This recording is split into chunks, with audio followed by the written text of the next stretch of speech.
Celebração Lorong Nasional Veteranos Badalanen, nebe monu iha lorong tolu fulang março cada tinang, no tinan rihurua no recintolu ne, realiza cerimônia iha Palácio Governo Dili. Iha Palácio Governo Dili, sexta-feira semana ne, Presidente do Parlamento Nacional, Aniceto Guterres Lopes iha ni discurso hateteng.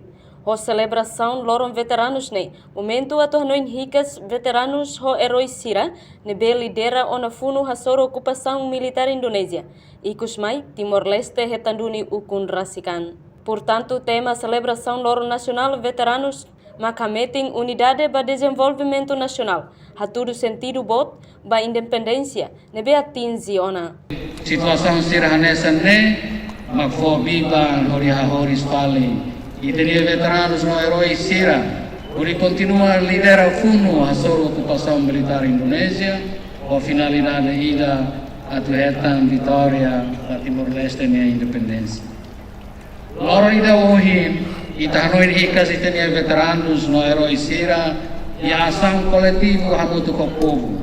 No povo nebe sustenta a resistência mos da herói hoje.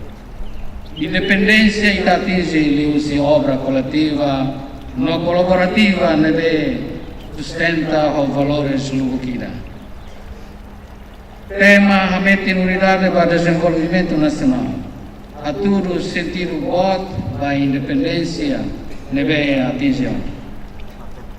Uluk libertação no independência maksai atenção central baita. Horas ne ita utunia preocupação mak desenvolvimento. Tuir Aniceto Guterres uluk luta libertação, independência, maksai atenção central ba Timor Wanhotu, mas be ohin lorong hetan independência, maksai preocupação. Entretanto, celebração Lorong Nacional Veteranos Tinane, hetan participação máxima dos membros do governo, parceiro internacional Sira, inclui convidados Sira Seluk.